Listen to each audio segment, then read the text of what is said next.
Еще одна горячая точка на карте. Решение принято на высшем уровне. Трамп вводит войска в новую страну. Наследника больше нет. Конец трудовой династии. Сын диктатора, который рассчитывал на поддержку Путина, теперь убит. Первое столкновение накануне большой битвы. Удар по военным США. Дрон, который активно использует Россия, впервые атаковал американский авианосец.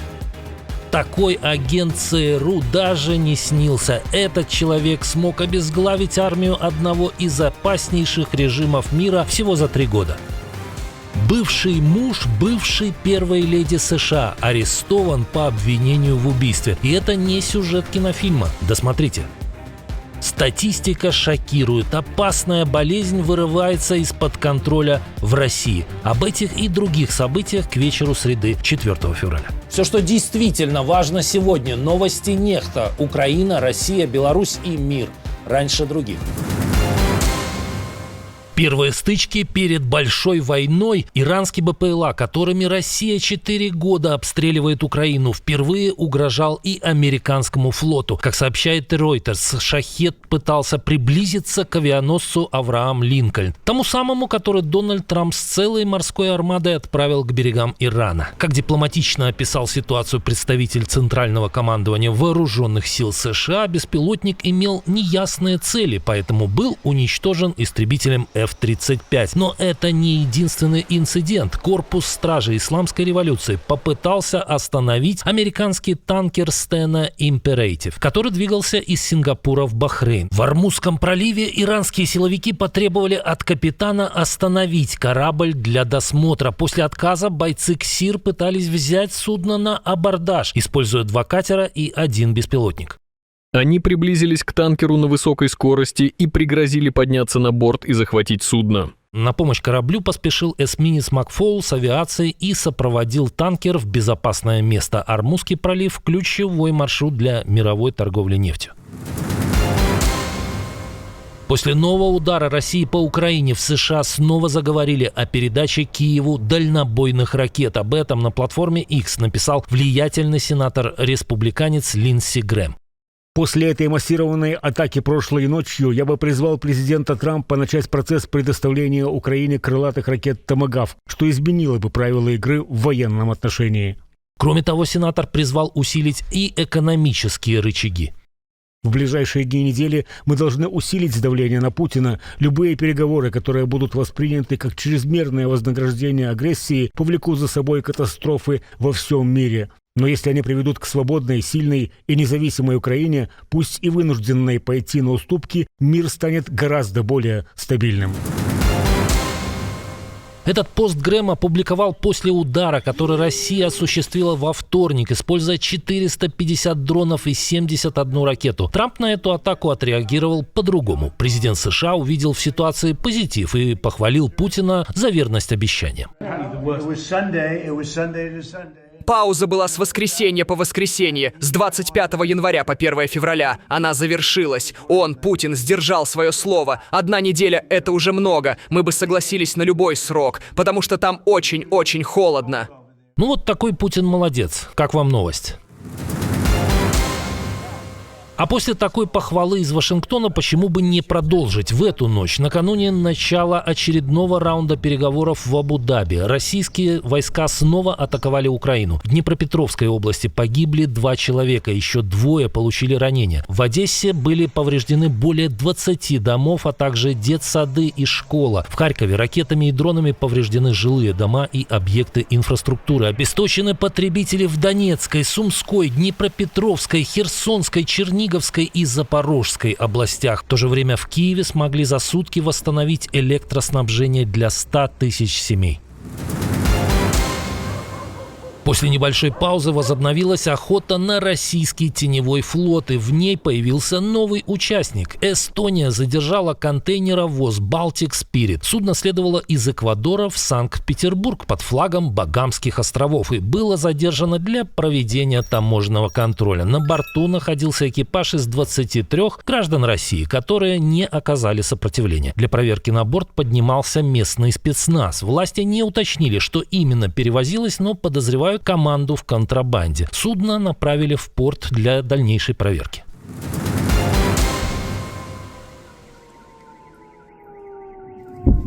Война возвращается бумерангом туда, откуда пришла. Брянск ночью оставался без электричества. Губернатор Брянской области Александр Богомаз заявил, что отключение произошло после удара украинских ракет, «Хаймарс» и реактивных дронов. Недобрый вечер. Только что Белгород подвергся массированно-ракетному обстрелу. Ранее массовое отключение электроэнергии и отопления произошли в Белгороде и области после удара по 2 подстанциям. В домах стремительно остывали батареи, а также возникли перебои с подачей воды и интернетом. Это стало ответом на возобновление российских атак по украинской энергетике.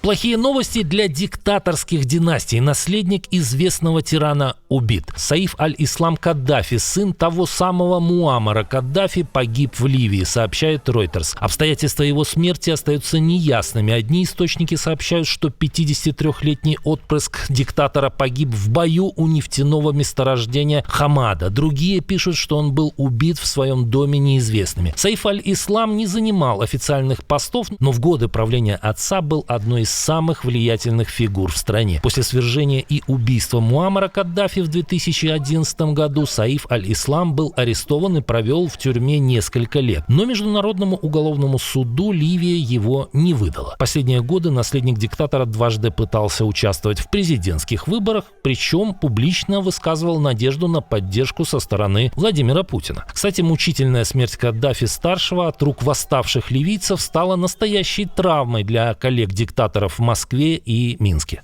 Стреляли раненого, насиловали, крутили голову, руки выкручивали, ломали, а потом замордовали, замучили. Хуже, чем фашисты. А новость о судьбе сына Каддафи, возможно, оставит глубокое впечатление уже на наследниках диктаторов. ЦРУ о таком агенте могло бы только мечтать. За короткий срок этот человек обезглавил армию главного потенциального врага США. О чистках Си Цзиньпина пишет The New York Times. Первые 10 лет своего правления товарищ Си лепил руководство армии под себя, только из лояльных генералов. Но за 3 последние года сам же все уничтожил. Из 6 членов Центрального военного совета, это высший военный орган Компартии, на посту остался только 1, а из 30 высших генералов и адмиралов, руководивших родами войск, театрами военных действий и так далее, осталось всего 7. Остальные были отправлены в отставку или просто исчезли, включая даже тех, кого назначили им на замену. Кажется, товарищ Си плохо изучал историю коммунистического движения и особенно раздел о сталинских репрессиях. Эксперты считают, что, несмотря на укрепление личной власти китайского лидера, такое уничтожение военной элиты может затруднить выполнение сложных военных операций в ближайшие годы. А ведь ранее появлялись утечки, что Си ставил перед армией амбициозную цель – захват Тайваня к 2027 году.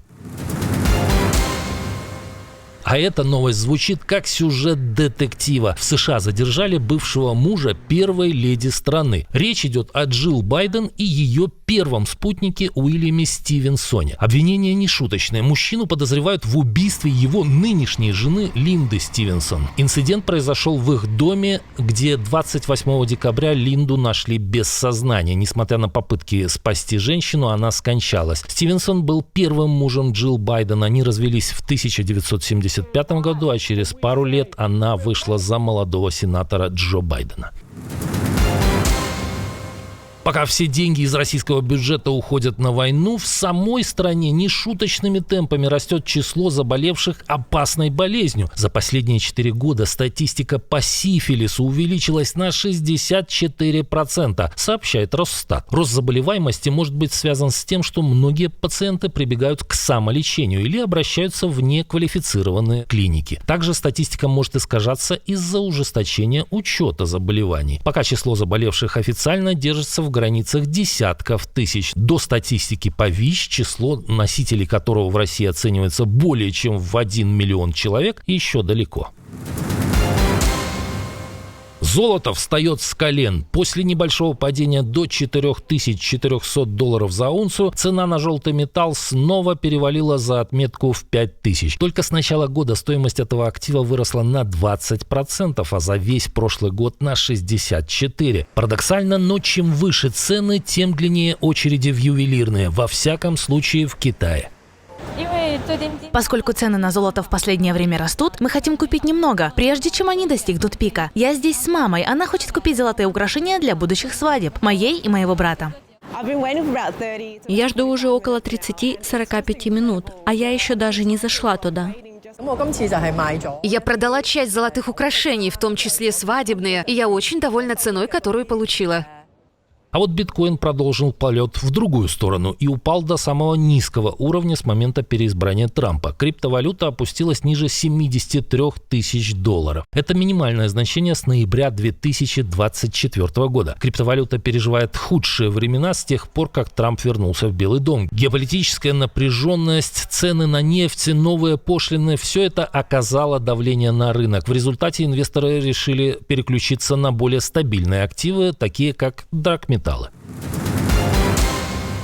Нобелевскую премию Дональду Трампу не дали, и Вашингтон все активнее использует солдат по всему миру. США отправили небольшую группу военных в очередную страну. Речь идет о миссии в Нигерию. Там американцы помогут в борьбе с террористическими группировками, в том числе с ИГИЛ. О высылке контингента сообщил командующий силами США в Африке генерал Дагвин Андерсон. Решение принято после удара Соединенных Штатов по ИГИЛ в Нигерии в конце декабря, когда президент Трамп заявил, что террористы понесли адскую цену за нападение на христиан. Аятолла готов договориться с Трампом. Москва поддерживает другой режим под носом у Вашингтона. Бойцы ВСУ нанесли исторический удар по важной цели, а в Польше занялись делом Эпштейна. Бывший заместитель Ермака готов сотрудничать с украинскими следователями, а в Центральной Азии стреляют по надзирателям. Об этом мы рассказывали в прошлом выпуске. Посмотрите, если не видели. И до встречи уже утром.